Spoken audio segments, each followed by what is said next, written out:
This is the Your Sports Resource Podcast, where each week you'll learn actionable strategies that you can implement so the operations of your club support your coaching staff and the direction of your organization. We are committed to excellence in youth sports leadership. Let's get started. Hello and welcome to the Your Sports Resource Podcast. My name is Renata Porter and I am really excited that we have a great guest with us, Brendan Hansen from USA Swimming. Now, Brendan is a former competitive swimmer who specialized in breaststroke. He is a 6-time Olympic medalist and is also a former world record holder in both the 100 and 200 meter breaststroke events. He won a total of 25 medals in major international competition, 18 gold, 4 silver, and 3 bronze spanning the Olympics, the World, and the Pan Pacific Championships. He is a member and team captain of he was a member of the 2004, 2008, and 2012 Olympic team. After retiring from swimming, Brendan started a USA Swimming Club program in Austin, Texas. That's the Austin Swim Club. And within 4 years as head coach, Hansen built a program of over 300 plus club swimmers and was recognized as a USA Swimming Club Excellence Gold Medal team. In 2016, Austin's swim team qualified 10 swimmers to the U.S. Olympic swimming trials and was a top 3 team at both winter and junior national championships. Now, Hansen is currently the director of team services at USA Swimming and utilizing the lessons he learned as a member of USA Swimming for 25 years and building one of the most successful club programs in just 4 years. Wow, that's a mouthful. So thank you for coming, Brandon. We appreciate you being on the show. Thanks, Renata. It's good to be here. Oh, great. So I think people have a really good idea of who Brendan the swimmer is or was. What I'd like to do is just ask you to tell us a little bit about your role at USA Swimming and I guess really how it's developed since you've been there. Yeah, that's great. I'm glad we can get there. My least favorite part of these things is going over the bio. So I'm glad we got that out of the way. So here's the thing. When I left the sport of swimming, I think people don't realize that if you're a professional athlete and you go the realm and you just kind of spoke to all the accolades of things that I did, you would think, oh man, that's a golden road, a pathway to where, creating this program and doing all those things. And that really wasn't the case. Immediately you're pushed back by like, oh, great swimmers can't make great coaches. Great coaches don't make great businessmen and businesswomen.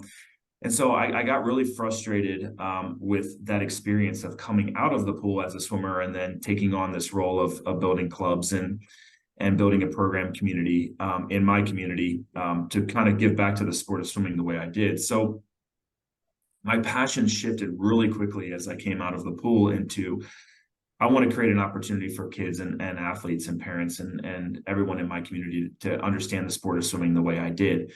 That being said, and Renata, you and I've talked about this multiple times in multiple hotel lobbies, that I failed miserably the first 2 years. Struggled a lot with the business side of it, with the communication side of it, with the challenges of, I relied heavily on my accolades and saying, well, I'm Brendan Hansen, like you're going to do, you're going to follow that. And you and I know very well that that's not going to fly when you're trying to build a small business. And so I think there's a lot of things that I learned along the way that not only are applicable to being a director of team services, but I think it's more so the mindset that you need to have when you're going into that realm. And I don't have all the answers, but what I like being in this role at USA Swimming is I'll ask the questions. I'm not afraid to have those types of conversations to figure out where the sticking points are and for the people to achieve their goals with their business or with their program. And I feel like that's what got me out of that initial 2-year rut of building Austin Swim Club and then building it to what it was. That process is where a lot of our clubs are right now. And so in this role, I really want to get people out of the ruts that they're in or the things that are recurringly challenging them to be successful. Yeah. And start to like build that mindset of like, hey, can I ask questions? Can I be that? And that's where I think the resources and tools that we both are bringing to the table to this community is really going to help them. So as director of team services, I live heavily on the dry side, even though the majority of the bio that you just read was the wet side. Yeah. We are very much in there, and honestly, like, it does bode well to my strengths. I'm a really big people person. I love connecting people. I love communicating with people, and I love building communities. And I think that's where a lot of folks, when they start this journey of building these businesses, they really want to go. That's what their passion is. Yeah, When it comes to absolutely. all the intricacies of owning a small business, they're like, I don't want to do it. I don't want to do it. Well, Yeah. it is. I mean, everybody wants to do it, and then they get into it and they go, "Oh my God, there's all these. I didn't realize there was all these other things that needed to take place in order to run a successful business." I Yeah. like that you touched on the fact that you had to go through a few stumbles and, just like me, having to build that trust with clubs and, really kind of prove that, no, I'm honestly here to talk about your best interests, and building those relationships. So moving into this year, what do you feel like your touch points that you're going to have with the members this season, the members of USA Swimming? I think some of it is and I brought up the word mindset, and then you kind of brought up the concept of just being a little bit vulnerable to the aspect that this could be a snowball rolling down the hill, and it may Mm, seem like an avalanche, but if you build a plan and a strategy, you can easily get yourself out of it. And I think that's where we both come in with solutions to help teams and clubs with that. The key yeah. stakeholder in a lot of that is our coaches.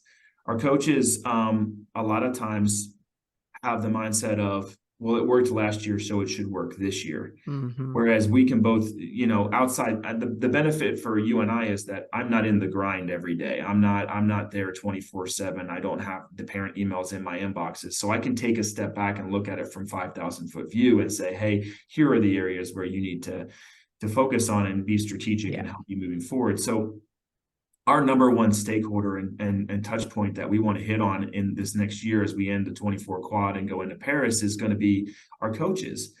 But between our coach education program, which I'm going to really heavily push onto our younger coaches, our older coaches are like, hey, been there, done that. I don't want to mess with that. I'm not going to try to teach an old dog new tricks. I am going to Right. encourage them to do that. But our younger 1 to 5 year coaches, I'm going to really push them to say, you need to continue to learn. You need to touch on these programs that are going to help you get to that next level, because a lot of our young coaches are doing two things. One, they're going off of the way that they were coached, or the Hmm. club that they were a part of is the club that they want to build, which isn't Right. always necessarily the right for the marketplace, or it's right for the community that they're touching on, or Mm, the area that they're going into to be successful. One of the biggest or the greatest advantages that we have in this country is the diversity for our clubs to be the way that they want to be. That also means that coach, the person, the key stakeholder that we want to work with, they have to be somewhat of a chameleon, and they have to be aware of what they're walking into and understand how their mission and vision is going to directly affect the community that they're walking into. That is my number one focus for the team moving forward, is how can we support our coaches? And it's not like, oh, I do it for the passion. I want this to be professional. I want them to feel like a yeah. professional in the world, where there's a lot of clout to being a USA Swimming coach, and being very proud of the business that you create rather than a burden. And I Yeah. wouldn't say that's all across the place, but a lot of our clubs that are extremely successful, and Renata, I'd love for you to touch on this, but like a lot of our clubs that are successful, they're not doing anything outside of the norm or anything out extravagant to be successful. Yeah. It's really the nuts and bolts, of what is business 101, right? And so, Yeah, they're committed to the process of being a successful organization. And I think whether it's perfect or not, they're figuring out a way to build the relationship with the board, holding both sides accountable so they make sure that all the work is covered and done, instead of that kind of that infighting of, well, it's the coach's fault, well, it's the board's fault. No, it's the leadership's fault. What are all the things that we need to do? And I think those are the biggest areas where you could probably make an impact with, with these younger coaches, because listen, you would think that swimming or club coaching is pretty standard across the board. And at a high level, it is. But when you get into the nuts and bolts of the business, like you say, it depends on the team culture, the area you're in, your parents. Like it depends on a lot. So while there might be a high level overall, this is how it is across the board, you're going to have like those nuances for each individual organization. And I think if club coaches can keep that in mind and understand that, yeah, you may not have a great board right now, but you do need to divide and conquer on that dry and wet side. You can't do everything, and the board can't do everything. So both sides need to be a bit realistic about their approach with each other, which means you have to have a plan. You have to have a strong working relationship. And unfortunately, that takes a bit of commitment to get out of a hole in those areas. Like both sides have to really be committed. And that's not I would imagine, I mean, you tell me if I'm wrong, that's not something that these coaches coming up really truly understand the relationship dynamic. And the dynamic just working with the board is really difficult. Now, I know there's coach-owned teams that they have their own set of things, like because they're completely running the business by themselves, and that's pretty overwhelming. But I just like the fact that you said that it's not all the same across the board, and it's really not about the size. It's about the structure of the business and how you operate and how you move forward. So, And it gives you the autonomy as a coach to build what you want to build, right? yeah, And yeah, yeah, and at the end of the day, I want our coach members to be really proud of what they've built, and I want yeah, them to know that they have the support. And listen, coaches rely heavily on analogies. They do it all the time when they're coaching athletes, and this is really a situation where, and what I've loved you say is like, I think the first step in all of this to move in that direction is take ownership of the situation, right? And I yeah, think we as coaches on the pool deck say that all the time. A kid doesn't swim the way you want them to, Renata. And the first thing you say is like, take ownership of that time. yeah, Now let's look at the village. Let's take a step back. Let's analyze the race. Let's analyze the situation as an athlete and understand, was it strategic things that you did in practice? Was it not showing up? Were there all these variables that were controllables for you? You and I can take that exact same analogy of a coach telling an athlete that and turn that directly into what you and I do in the field with our clubs, which is like, yeah, you are consistently swimming poorly, yet you're not changing all of these controllable variables, right? right. And to your point, like, you have to take a step back and understand and go through the process of, because again, that athlete might be like, oh, the next race is going to be the best race. And I'm telling you, I didn't warm up enough. No, Great there are attitude. so Awesome. many foundational blocks that play Yeah, into you not being able to do that, right? yeah, So yeah, yeah. I think it's the ownership, it's the willingness to take the chance, it's to say, Mm, to go there. And listen, I think a lot of coaches out there they want to be head coaches, but they don't realize the shift of, you can be a head coach, but if you fall in love with just the aspect of working on the pool deck and working with athletes, you're not head coach material. no. Because if you look at our educational program, as it shifts from the initial development of athletes, ADM, our American Development Model, going into senior level swimming, and then it goes into head coach, you see this shift in content and curriculum go from wet, wet, wet, wet, dry, dry, dry, Right. dry, dry, dry, right? And I think we don't see that natural shift organically in the market, right? Yeah. With our coaches as they go. But but Renata, I just love coaching athletes and I love doing that. I understand that, but you are running a business. And Yeah. so you need to understand what relationship you need to have with the board, what you need to have with your LSC, the resources that are out there for you to be successful. And I Even think, the relationship with your coaches, I think that's a very different shift. And I've been called when I first started, a lot of coaches were like, that's so corporate. We don't need I to do know, all that right? kind of They're stuff. And like, I'm like, no wait a minute, way. you have people reporting into you. You telling me that you're only going to pay attention to the dude who's standing on deck with you? What about all your other coaches? Right. So it's not Gosh. corporate, it's just proper leadership. And I don't fault them. I mean, that's kind of how you came up through the coaching atmosphere, but that's just one of those things, even with your coaching staff and your leadership, the quickest way to elevate your club across the board is to invest in your coaches. I know you want to wholeheartedly jump in and invest in your swimmers, but boy, if you want to lift your club across the board, that's putting time in, as much time into that developmental coach as your assistant head coach or your assistant senior coach, that kind of thing. And you see it, right? Renata, you Yeah. see with our clubs that are our best clubs that we have out there that are operating businessly, operating at a high level, they're Yeah. producing those coaches that can then go be a head coach somewhere else. So, Yeah, you absolutely. know, couldn't Yeah, agree more it's on out that there. one. All right. So you've had a bit of success with facilitating calls specific to the 10 and under coaches. Why don't you tell us a bit about that? And then are you planning on expanding it to, age group and I guess maybe even your seniors? Yeah, so listen, I'm not going to sit here and say I'm reinventing the wheel. We're not. I think there's a lot of. I think the biggest thing we need to understand on this call is that there's a lot of resources out there for coaches and clubs to be successful. Mm, And one thing that I continue to learn in this role, and one thing that is probably the most challenging aspect of my job at USA Swimming, is the fact that my opinion does not matter. The further I get away from being on the pool deck, the further I get away from my last Olympic Games. Yes, I get asked questions about breaststroke, and yeah. it's like, how do I Yeah. work with this athlete? The one-off stuff works, but at the same time, like, I'm very aware of the fact, Renata, that the less I'm in the grind, the less my opinion matters on that. So you and I are very much like the facilitators of a lot of Hmm. it's a lot of us asking those questions to get you to think deeper into what you really want to accomplish, right? Absolutely. And that's an art form. And so what I really wanted to do was pilot a program to really create a space for coaches to do that.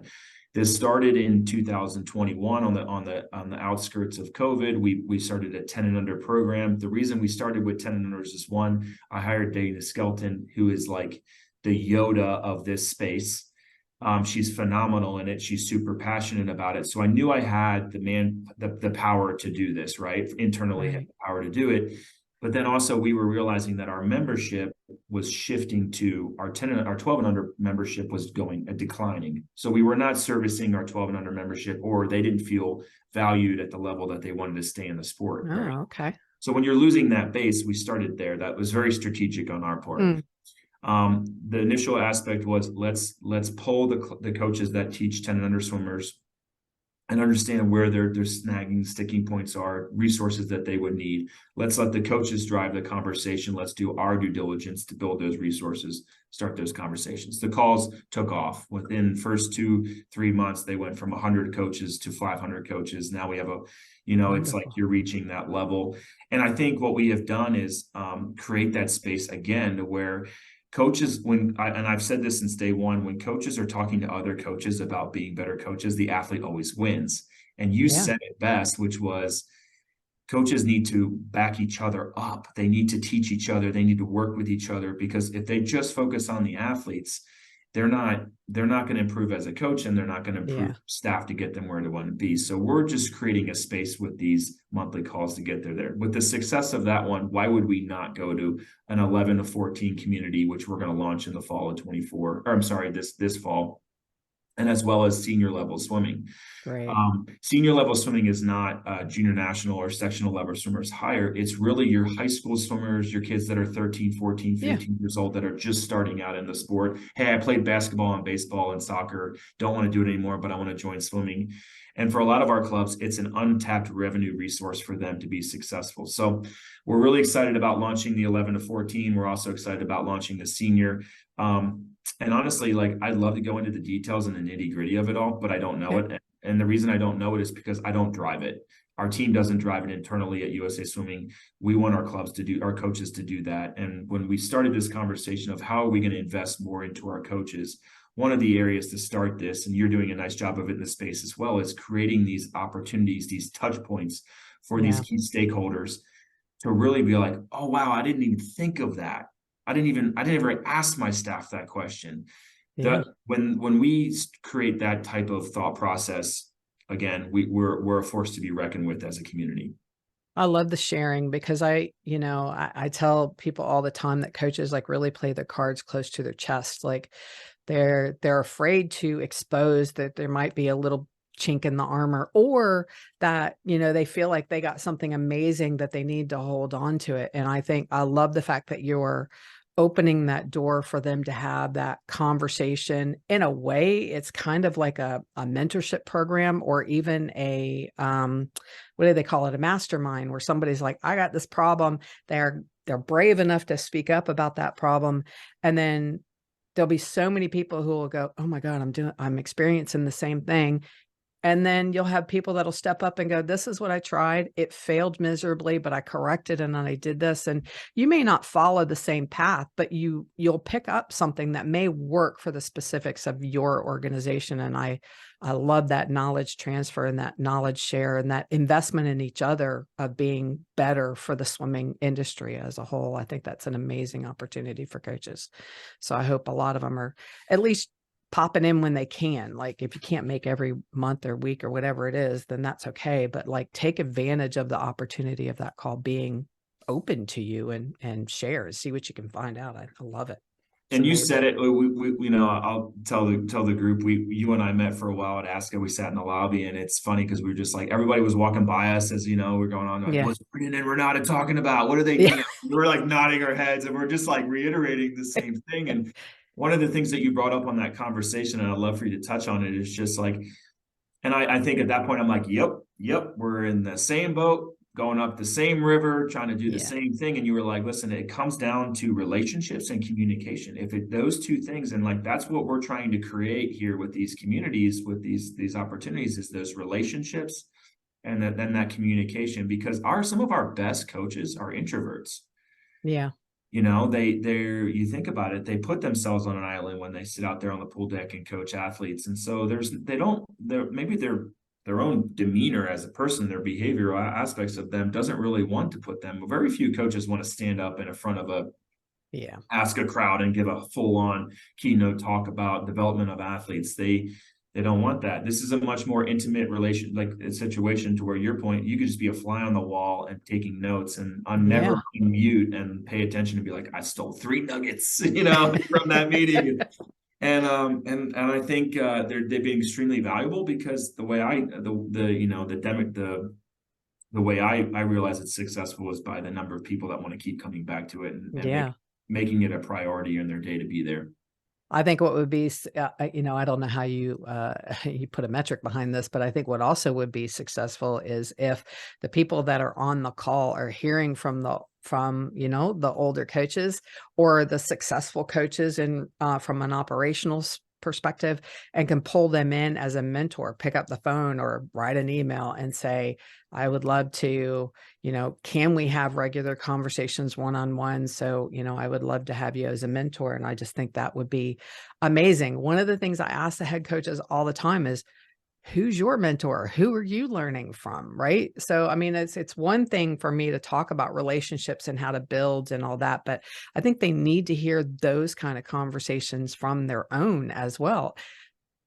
Not only about what's been successful, but what they tried and failed and why it failed. Like you could reduce so much pain and years of failing forward learning. There's value to that, but you can reduce the learning time frame when you share what didn't work as much as you share what did work. So I would love to see those even like blossom into more mentorship type of relationships, because you've opened the door. USA Swimming has opened the door for them to have those closer conversations with each other. So I think that would be great. Let's talk a little bit about this mentorship thing, because I think there's an opportunity here, and you and we've talked about this on a pool deck. I can't remember where it was, but just like, I think our younger coaches need to take more initiative in the mentorship space, right? Yeah. Like, I think there's a lot of hesitation to go talk to these elite coaches or talk to these, successful coaches. And they're like, well, I called them once, but then I'm waiting to hear back from them. Or like, I'm trying to figure out, Yeah. and you're like, that's not how mentorship works. Like, you should be knocking on the door. They're there for Yeah. you, and you've built that pathway, but you got to keep coming to them with problems and challenges and things that you have. And Yeah. like I said earlier, there's an overwhelming amount of resources out there for coaches. And I think if you really sat down with our best business coaching people that have built programs, they're an open book. Yeah. They'll be happy to share with you the challenges and hey, be careful what you sign up for. You may Yeah. not hear what you ask, but at the same time, like, there's power in knowledge, right? And I feel like, Absolutely. I think there's an aspect of really teaching our coaches how to be a good mentee, right? Yeah. And how you need to get more out of your mentor. I mean, I think one of the biggest benefits that I had as a coach and building my program was, as an athlete, I'd already built all those relationships with all those elite coaches. So I Yeah. was like, in a sense of like 6 degrees of Kevin Bacon, I was like Yeah. 1 degree of separation from the problem that I was dealing with. And I could go right to that person and say, Right. okay, how did I screw this up? How can I be better? Why can't I get a kid to swim over 400? Or why are my parents flipping out at me? I feel like I'm doing a good job. No, you're not, but I was also humble enough to ask the questions and Yeah. get there. And I think where that's some of that was where the hesitation is to reach out to you or I, right? Is to say like, Yeah. well, I don't really deal with it and it becomes a fire. Like, we got to stop this reactionary concept and go more proactive, right? And to your Absolutely. point, it's like, stop, recognize what's happening, analyze it, bring in somebody else from the outside, and let's really move you in the direction that you want to go, because you don't have to continue to grind, and you don't have to spend 40 hours a week on the pool deck and 30 hours a week in the office and think that you can have a healthy relationship with your family Yeah. outside of that. Yeah. Because I can People, give you coaches are always, they're right. so overwhelmed and they're like, oh, we don't have enough time to do that. And it's like, you don't have enough time because you're chasing your problems instead of taking a step and being proactive. You would be amazed that, yeah, I mean, and none of the programs kind of like it when I say this, but when you are converting from being reactionary to proactive, yeah, your workload's going to jump up because you're trying to fix as you're creating plans. But once you get into that plan mode and executing on those plans, all the time that you spent trying to put out fires and chase down problems goes away. You actually put more time into your workday and your workspace trying to convert from stomping out fires to, putting steps forward. So I do want to go back to your one statement about the mentors. It's one thing that Jack Roach talks about all the time is like once they get over the fear of asking for help, and Jack is probably one of the coaches that always says yes, but when they ask for help and they reach out to him for conversation, he, one of the things is he's not going to chase that coach down for further conversations. Like it's up to you as the mentee to consistently have check-ins and make it your purpose to follow through with that mentor. It's not the mentor trying to chase you down and have a conversation with you, however often you feel like that needs to be. So I think one, try to break out of your bonds and ask for that help. And if there's a coach that says they really don't have time, that's not a personal thing. That's literally they don't have time. Go find another one, go find another coach that you can talk to. And then when you have a coach that says, yeah, I'm open to conversations, you need to make it part of your planning and proactive process to set up a regular schedule, or at least set a reminder in your phone or on your calendar that says, hey, have I checked in with so-and-so this month? Whether I have a question or not, it'd be good to like just kind of keep that relationship active. And I think if people who want to be mentored can get over those two little steps, it will just, help them by leaps and bounds as a leader, themselves as I couldn't agree and it more. doesn't have to be a head coach. It can be any coach. Right. Yeah, I So, mean, yeah. honestly, I get a lot of my mentors are folks that aren't even in the swimming industry, that are a level up on the business side of things, and Yeah. because I think you can get too much into well, it's only in swimming is where this happens. That is not the case. Like what you're Mhm. spitting out and when you're talking to clubs about the business, aspects of things and the dry side of it, that is what you will learn in the first year of getting your MBA. Like, like those are the things Yeah. that you're gonna. So it's everybody always thinks like, well, oh, the only problems we have are in swimming. That's sorry, man. There are a No. lot of 501(c)(3)s out there. There's a lot of like I can give you Fortune 500 companies that struggle with their boards, right? Like Yeah. so Yeah. I do want to like take a step back to and mention like I don't want people to think that like I have all the answers, because I'll tell you like COVID really challenged us internally at USA Swimming. And we ended up getting very reactionary throughout that. It was very challenging.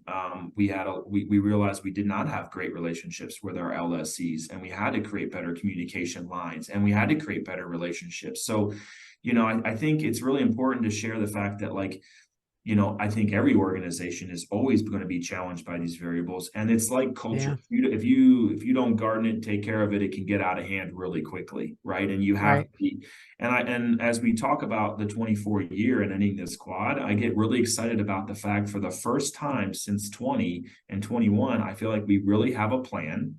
We really have great touch points. We know strategically where we want to go. It's funny. It's like I took a Renata and Brendan class, and I'm like, hey, okay, now I'm ready to go. Yeah. Yeah. Yeah. And execute. And I'm excited to share that with the community. I'm excited to get that out to the coaches, give them the opportunity. Let's test run it on some things, and then let's really build this into like building healthier and stronger clubs as we go into an Olympic quad where the Olympic Games are in Yeah. our house, right? So Yeah. we've got time to do that, and I don't I don't want to say that our healthier clubs have to create athletes that go to the Olympic Games, but when you have an Olympic Games in your home country, that is the biggest, greatest marketing ploy you could ever ask for in your entire Mm, life if you're building a business. And I think to your point, like let's continue to prime the pump and let's get these clubs in a position to capitalize on an LA Games in 28. And that's yeah. not something that we can address in 26 or 27. Let's start this now. Yeah. Let's get a couple years of really good books, really good relationships, really good communication, good Yeah. mentors, and absolutely crush in 28.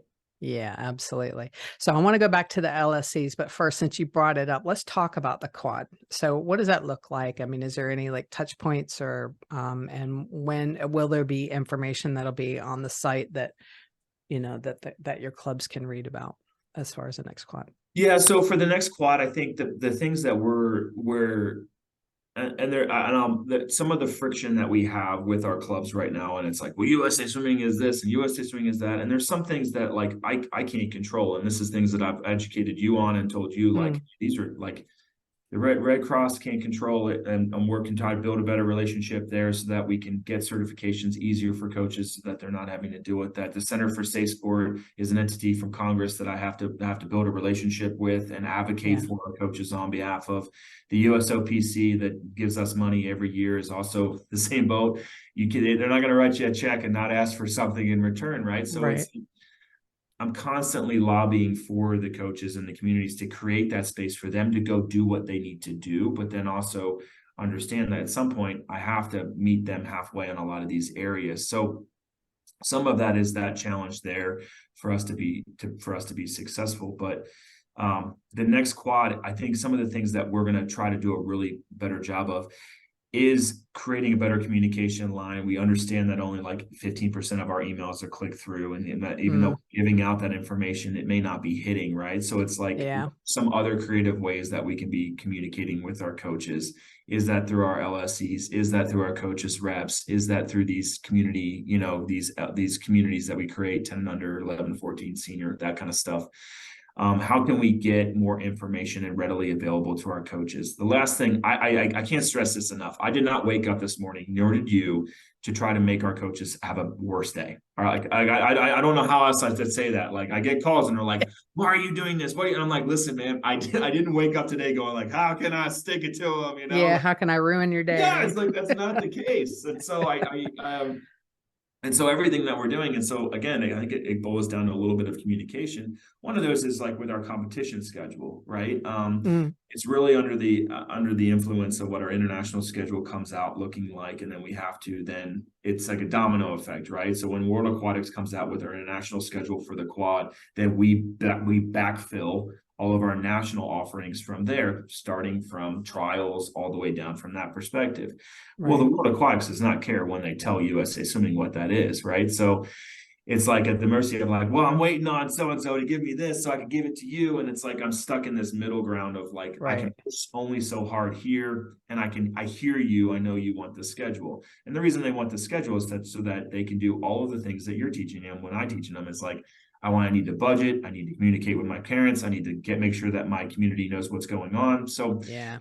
I've made a really big initiative internally for us to make sure that we're as cleaned up and as buttoned up as we can be with getting that information out to them, because that is a key pillar to their success. The sooner that they have that information, the sooner that they can really pivot if they have to pivot, double down if they have to double down, right? Our Yeah. businesses know how to move forward if that's the case. So that's one of the things with the quad is like, can we get things out sooner to our members to facilitate some of those opportunities for them and really capitalize on that? Another Yeah. thing is, like I said before, like I'm one of the things I really want to focus on is we gain 100 clubs a year and we lose 100 clubs a year.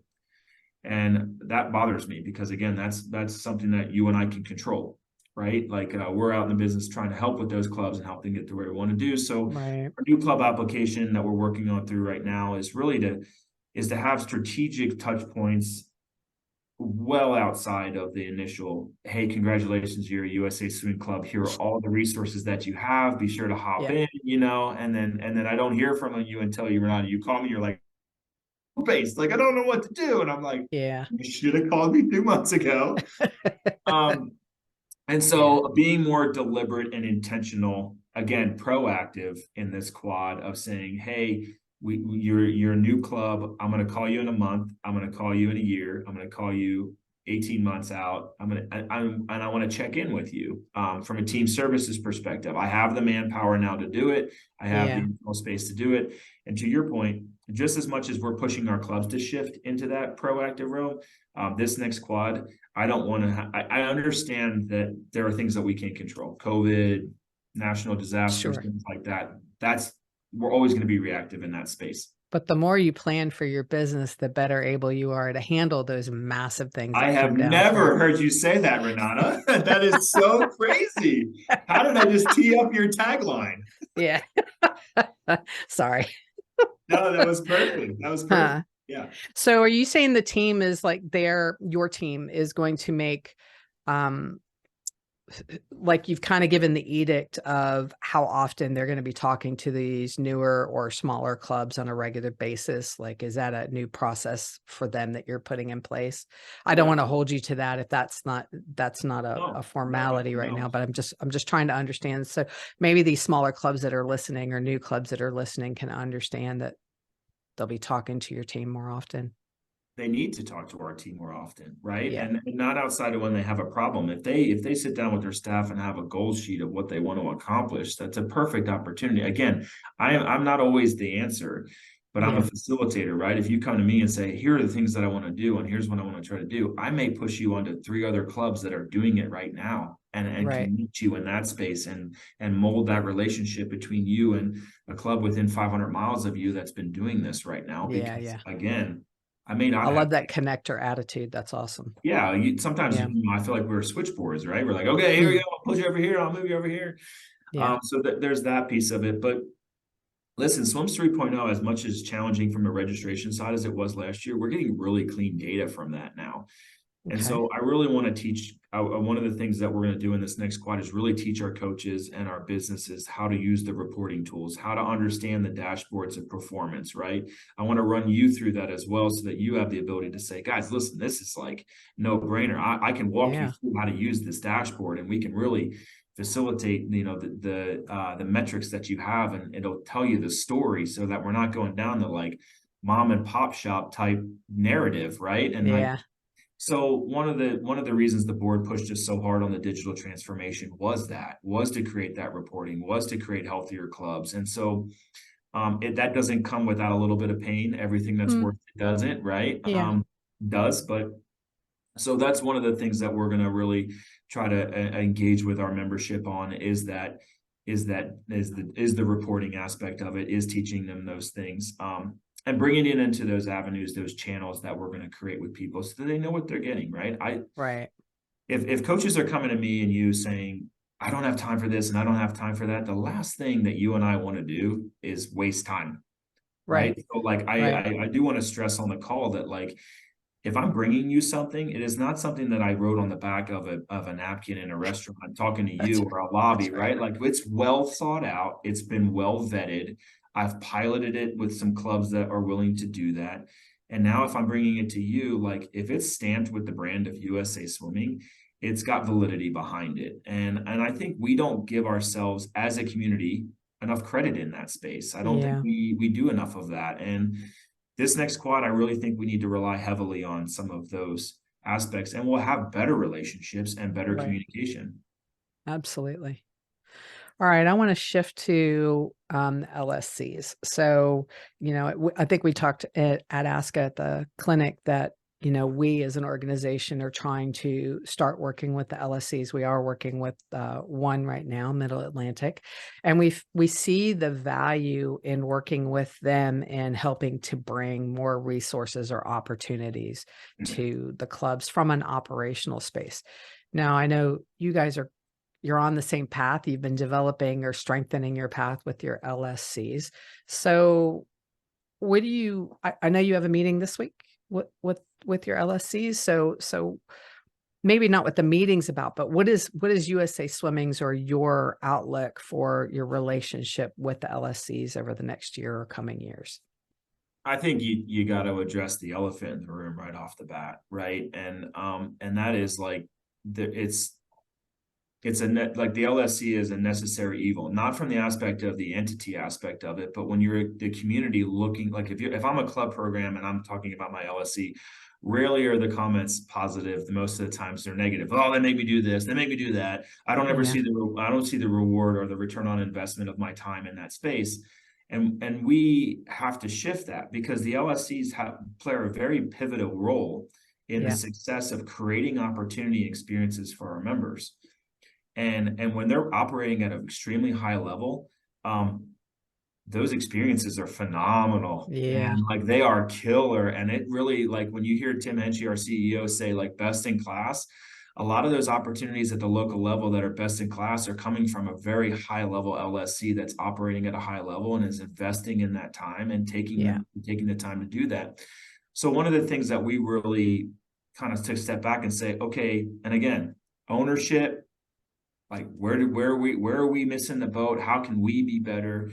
Right. Right. I preach I do what I preach, right? It was like, let's find a way to make the general chair position like a legit, like I want that on my resume. I want that role. I want to feel like that leader. But Yeah. I never felt like we held their hand or helped them in that onboarding process and getting them into a space where they knew what policies and procedures were, what the LSC bylaws were, what their Hmm. expectations were, what our expectations at USA Swimming for them to do that. Again, all of that is the LSC's relationship to USA Swimming, as well as how are we going to communicate? Like, what is our, like, it's kind Yeah. of that initial speed dating mentality.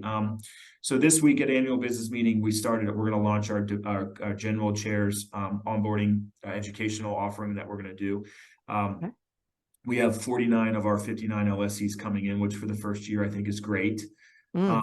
And our goal is really to set them up for success, right?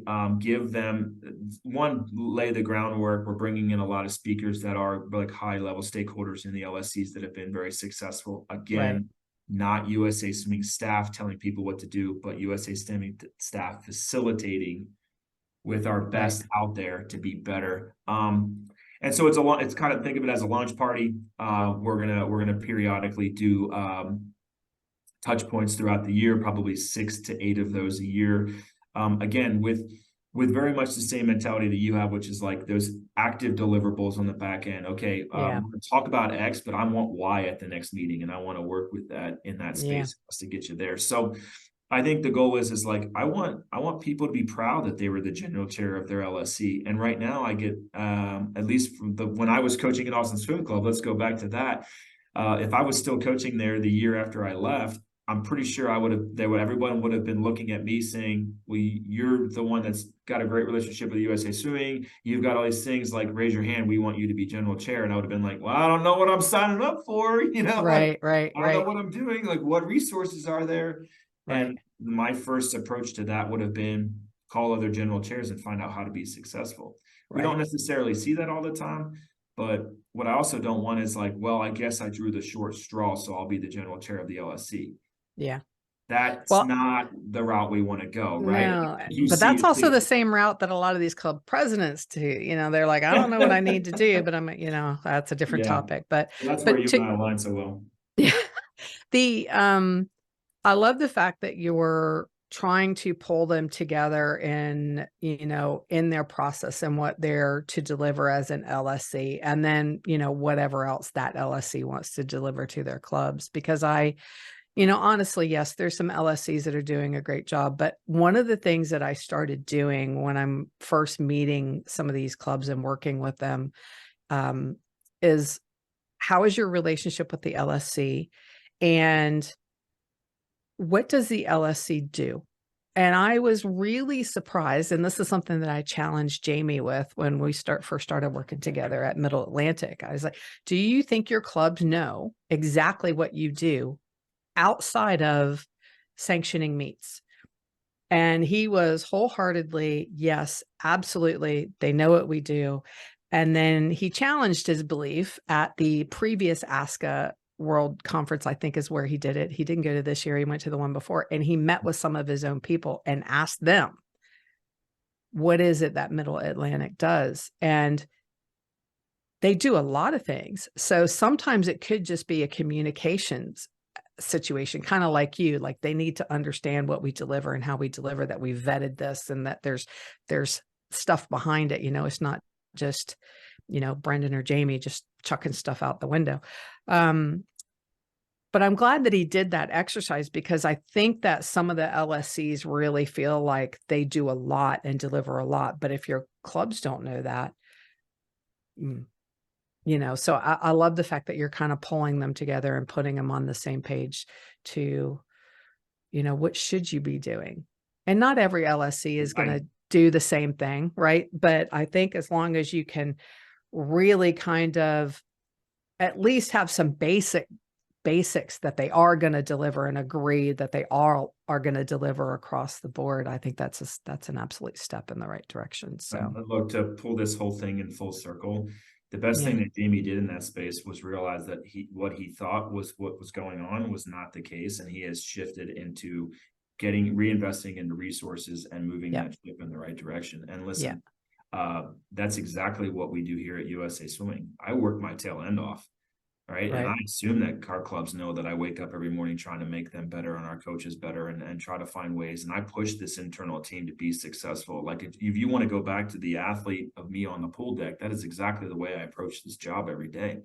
But I also have to stop and sit there and ask the question of, how effective are we being? Like, have reflection on, where's our camp system, the return on investment that our members want? Are we pushing our athletes and developing them? Are we giving our coaches what we need? And a lot of times, like, it's like you said to me before, is like, hey, you can ask all the questions, but be careful what answers you get back.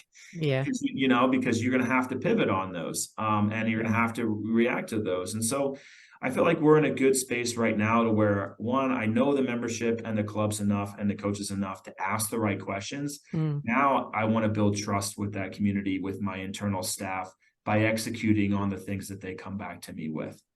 Right. But I also there also has to be an aspect of education and grace. And we'll do this with our general chairs this week, of them understanding how an NGB operates. What does that mean? What is that relationships? Because I don't necessarily that they know what our relationship with the USOPC is, or the Center for Safe Sport. And if they come to us and say, these are requirements that we want for you, my hands are kind of tied at that point. Right. And I have to execute on that. So I think what the nice thing is that the scenarios that we're talking about at the granular level of coach to staff is very similar to coach to LSC, which is very similar to LSC to USA Swimming, which I think when you and I talk, I walk away more energetic and more excited about what we can do, because at the end of the day, we all have the same challenges. And so it's not like, okay, how are we going to deal with this pillar? How are you and I going to handle this side? And then it's like, you can really put all of this in the same, let's just use the pun of pool, right? We can use the same, and let's figure out how to be successful. And that's why I always want to support folks out there that are doing the same things that I'm doing. And you and I have been aligned. And I do want to put on the call that, I want better relationships with those people as well. You and I talked about meeting once a month to kind of, hey, what are you hearing? What am I hearing? Because I think, again, when I say two coaches talk and the athlete wins, I think when you and I talk, the club wins. Yeah, absolutely. So I'm really passionate about that. And I just applaud you for what you've been doing in the space. And I just appreciate your support and bringing me on here be successful in what I'm trying to do at USA Swimming.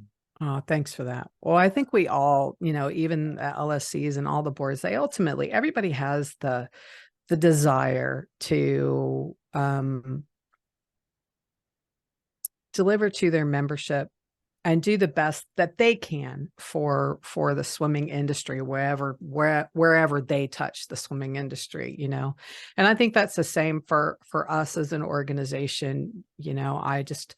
I want to help these clubs be the best that they can be. Sometimes that means we got to shake them up a little bit and kind of call out BS when there's BS, It's not like you at all, Renata. No, I know, boards Yeah. have a love-hate relationship with me because a lot of times they're like, yeah. But then when I turn from looking at the staff to looking at them of going, okay, now where's your responsibility? Where's your structure? Where's your process? Why are you involved just because of your kid?